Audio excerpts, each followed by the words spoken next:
Les prophéties, c'est assez fascinant. Elles ont cette capacité à traverser les siècles. Elles sont un peu comme des miroirs déformants, où chaque époque, en fait, vient chercher son propre reflet, ses peurs, ses espoirs. Et au cœur de beaucoup d'entre elles, on retrouve cette figure quasi universelle du sauveur, du roi providentiel. Aujourd'hui, on continue notre exploration de Nostradamus, c'est notre troisième volet, pour s'attaquer à un mythe vraiment tenace, celui du grand monarque. Mais on va le faire à travers le prisme d'un interprète moderne, Laurent Cholveron, qui a passé des années à tenter de mettre en ordre ce qui ressemble à un immense puzzle. Oui, exactement. Nos sources, ce sont ces analyses. L'idée, ce n'est donc pas de lire Nostradamus à l'état brut, mais bien de suivre la logique de Cholveron. C'est un exercice d'exégèse, c'est-à-dire l'art d'interpréter un texte ancien pour lui donner un sens aujourd'hui.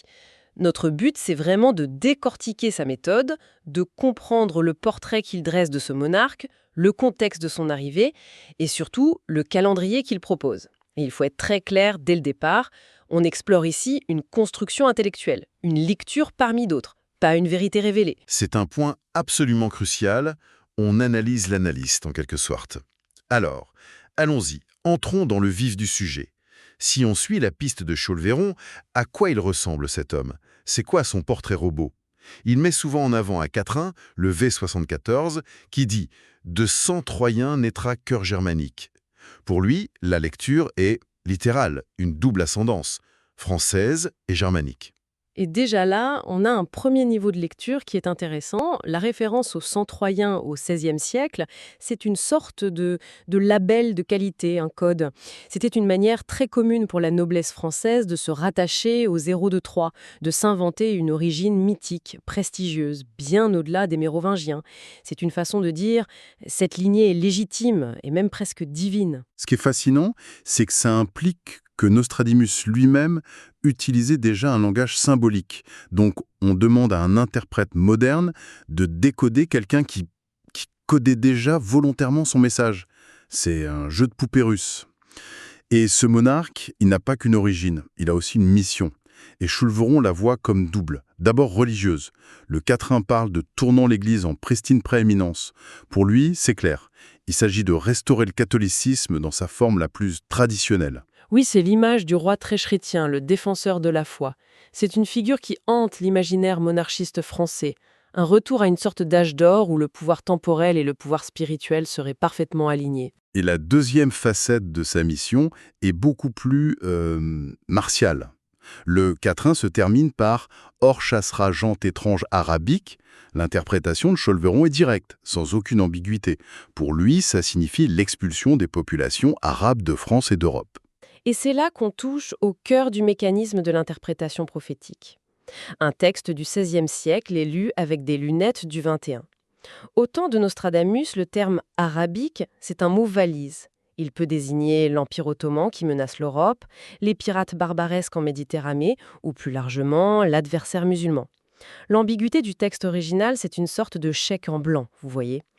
Et l'interprète moderne vient y inscrire les angoisses et les conflits de sa propre époque. Il actualise la menace, en somme. Donc, on a ce portrait d'un roi soldat, un restaurateur, d'origine franco-germanique. Mais il n'arrive pas comme une fleur. Cholveron insiste beaucoup sur le fait que son avènement est précédé par un chaos, sans précédent. Oui, il ne peut pas y avoir de sauveur sans une situation désespérée. La dramaturgie l'exige. Le besoin crée l'organe, si on peut dire. Et pour ça, il s'appuie sur un passage de la lettre de Nostradamus au roi Henri II. Le prophète y précise que la grande restauration monarchique n'aura pas lieu au XIXe siècle, mais seulement après une troisième inondation de sang humain. Pour Cholveron, là, il n'y a pas d'hésitation. C'est une description limpide d'une troisième guerre mondiale. C'est un schéma narratif extrêmement puissant. Qu'on retrouve dans presque toutes les pensées de la fin des temps, ce qu'on appelle l'eschatologie. Il faut une destruction apocalyptique pour permettre une refondation. Le monde ancien doit être purgé par le feu et le sang pour que le nouveau puisse naître. Plus la crise est profonde, plus le sauveur qui en émerge est légitime et nécessaire. C'est vraiment le chaos qui accouche de l'ordre nouveau. D'accord. Et pour ajouter au caractère miraculeux de l'événement, il y a un autre passage de cette même lettre. Il précise que ce monarque naisse d'un rameau de la stérile de longtemps. Autrement dit, il ne vient pas d'une lignée régnante et visible, mais d'une branche de la famille royale qu'on croyait éteinte. Oublié. Exactement.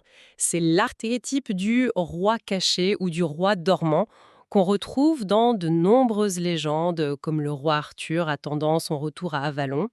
Il n'est pas l'héritier logique dans une succession classique. Son retour est une surprise, une rupture dans le cours normal de l'histoire, ce qui lui confère une aura quasi divine. La stérilité passée de sa lignée rend sa naissance encore plus providentielle. Donc ce roi providentiel doit surgir du chaos ou d'une guerre mondiale, et il vient d'une lignée qu'on croyait disparue. Ça fait beaucoup de conditions. Est-ce que Cholveron se risque à donner une date, un moment précis pour l'arrivée de cet homme? C'est la question centrale, évidemment, et c'est là que son analyse prend un virage vraiment inattendu, en se confrontant à l'un des quatrains les plus célèbres et les plus controversés de toute l'œuvre. Le fameux quatrain X72. L'an 1999, 7 mois, du ciel viendra un grand roi des frayeurs.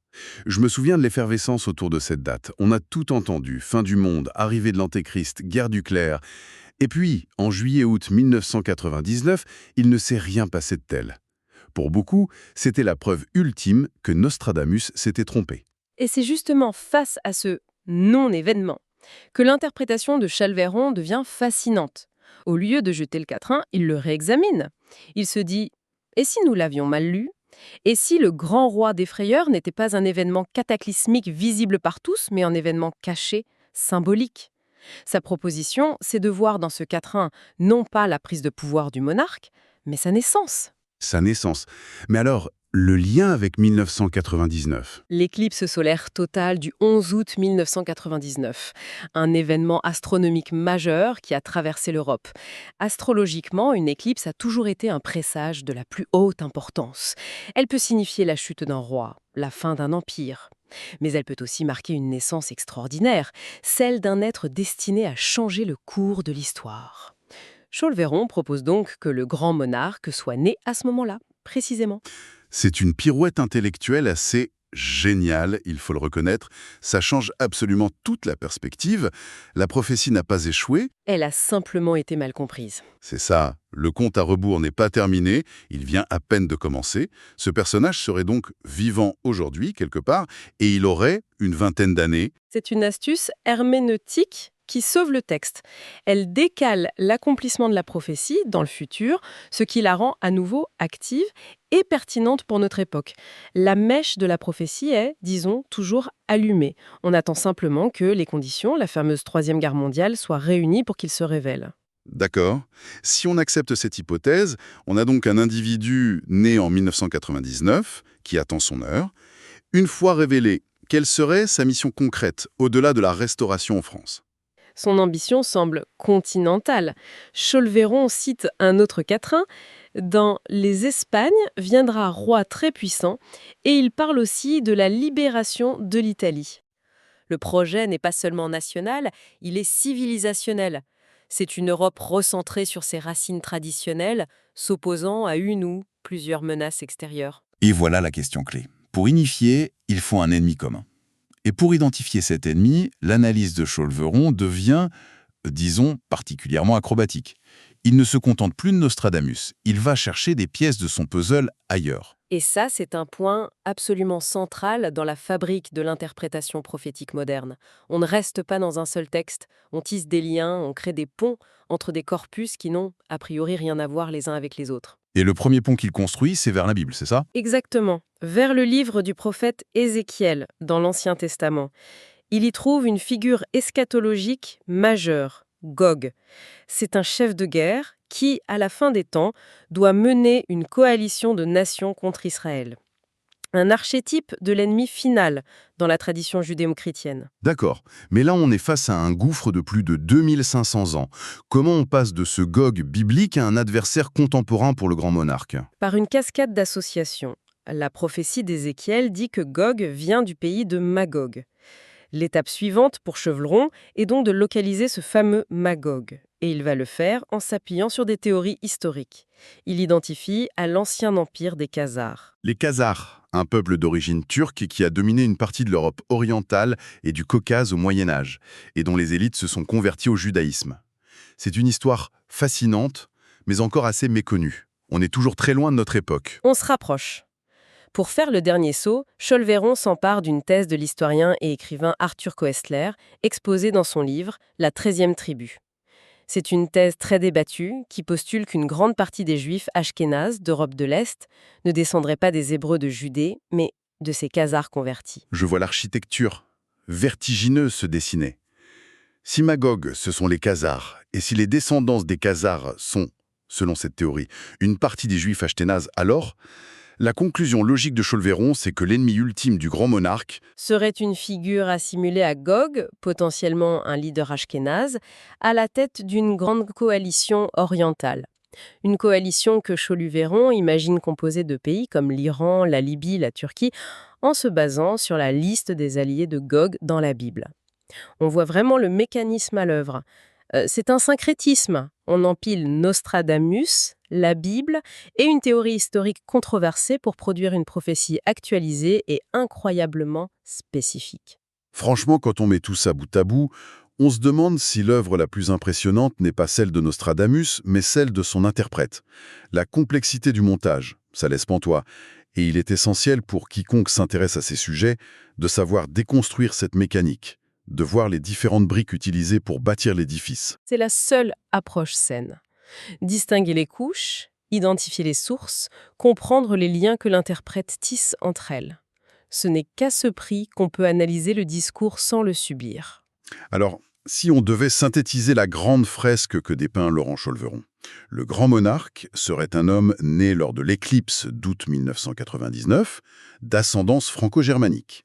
Il est destiné à se révéler après une troisième guerre mondiale pour restaurer une monarchie catholique traditionnelle en France, puis pour unifier l'Europe. Et sa mission culminerait dans un affrontement final contre une coalition orientale menée par une figure identifiée via cette chaîne complexe d'interprétation comme le Gog de la prophétie d'Ézéchiel. C'est une parfaite restitution de son système. On voit bien comment chaque élément s'emboîte pour former un récit cohérent et même totalisant. Et tout cet examen de la méthode de Cholveron nous amène, je crois, à une question de fond, une piste de réflexion pour conclure. Au-delà de la validité de cette lecture spécifique, que nous dit cette quête incessante d'un sens caché dans les prophéties? Que nous révèle cette construction d'une figure de sauveur qui doit émerger du chaos? Peut-être que cela en dit moins sur le futur que sur notre présent, sur notre difficulté à trouver du sens dans le cours de l'histoire, et sur le besoin humain en temps de crise de se raccrocher à des récits qui promettent qu'à la fin, après la pire des épreuves, l'ordre sera restauré.